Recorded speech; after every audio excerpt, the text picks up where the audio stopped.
उन मनोकामनाओं की पूर्ति करने में सहभागी बनते हैं, सहयोगी बनते हैं। और ये हम सब के लिए यह एक गौरव का क्षण है जब हम शारदीय नवरात्रि की नवमी तिथि में 8 दिनों के अनुष्ठान के उपरांत आज कुंवारी कन्याओं के पूजन के कार्यक्रम के साथ यहाँ गोरक्षपीठ के साथ में जुड़ रहे हैं।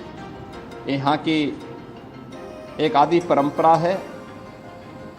सैकड़ों की संख्या में बच्चे आए हैं। उनका यहाँ पर अभी पूजन का कार्यक्रम संपन्न के पूजन के कार्यक्रम के साथ यहाँ गोरक्षपीठ के साथ में जुड़ रहे हैं। यहाँ की एक आदि परंपरा है। सैकड़ों की संख्या में बच्चे आए हैं।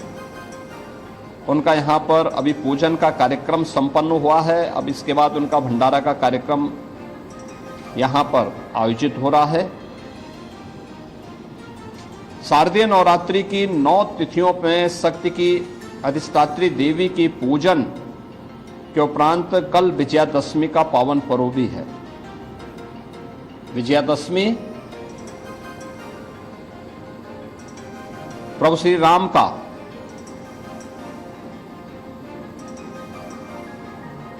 रावण पर विजय के उल्लास का पर्व है। स्वाभाविक रूप से जब शक्ति की साधना होगी तो सिद्धि के रूप में विजय श्री अवश्य प्राप्त होगी। दूसरा, जो समाज अपनी आधी आबादी का सम्मान करेगा, उसका सशक्तिकरण करेगा, वह समाज स्वयं ही विजय श्री को वर्ण भी करेगा।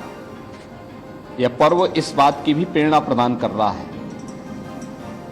आज के इस अवसर पर जब हम लोग नवरात्रि के नवमी तिथि पर जगतजननी मां भगवती के इन पावन 9 स्वरूपों के दर्शन और उनके पूजन के अनुष्ठान के साथ जुड़ रहे हैं, मैं पूरे प्रदेश वासियों का आह्वान करूंगा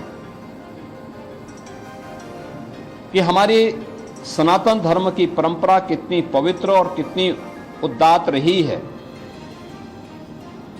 कि उसने हर महत्वपूर्ण पर्व और त्योहार को समाज को आगे बढ़ने, एक नई प्रेरणा प्रदान करने का माध्यम बनाया है। शारदीय नवरात्रि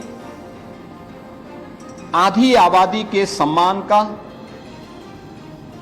उनकी सुरक्षा का, उनके स्वावलंबन का भी एक नई प्रेरणा हमें प्रदान कर रहा है। आधी आबादी का सम्मान होगा, उनका सशक्तिकरण होगा, तो समाज स्वयं ही समर्थ और सशक्तिमान और सामर्थ्यमान होगा। भारतीय मनीषा ने वैसे ही नहीं कहा कि यत्र नारस्तु पूजन्ते रमन्ते तत्र देवता। ये दैवीय शक्तियां वहीं बसेंगी जहां उस प्रकार के अनुकूल वातावरण हो, और इस वातावरण के लिए उस प्रकार का माहौल बनाना हम सबकी जिम्मेदारी बनती है। सुरक्षा सबको मिलनी चाहिए, लेकिन अगर आधी आबादी स्वयं सुरक्षित हो जाएगी तो पूरे समाज की सुरक्षा उसके साथ जुड़ी हुई है। और विजयादशमी का ये पर्व कल हम सबको 9 दिनों की इस अनुष्ठान के बाद प्राप्त होने वाली सिद्धि के फलस्वरूप प्राप्त होने वाली विजय के रूप में मर्यादा पुरुषोत्तम प्रभु श्री राम की उस समय के त्रेता युग के एक बलशाली राजा जो अधर्म, असत्य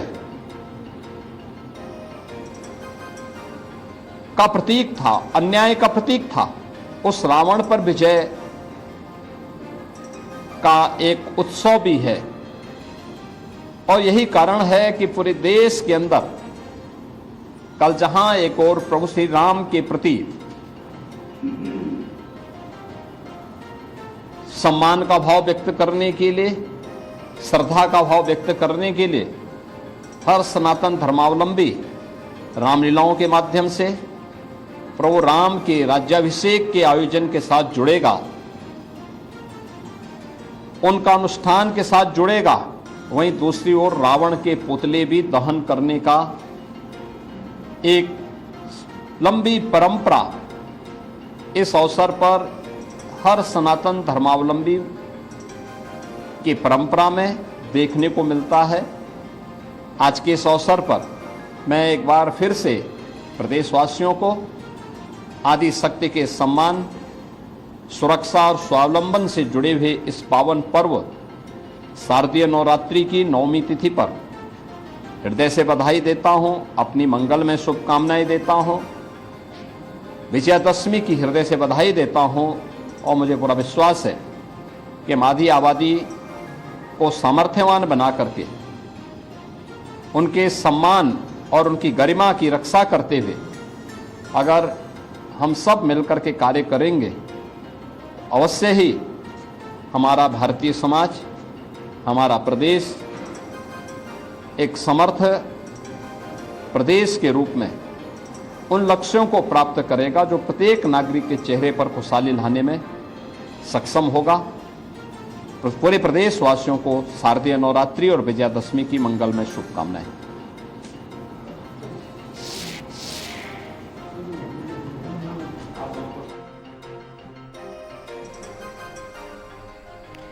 और अभी आपको सीधे लिए चलेंगे अखिलेश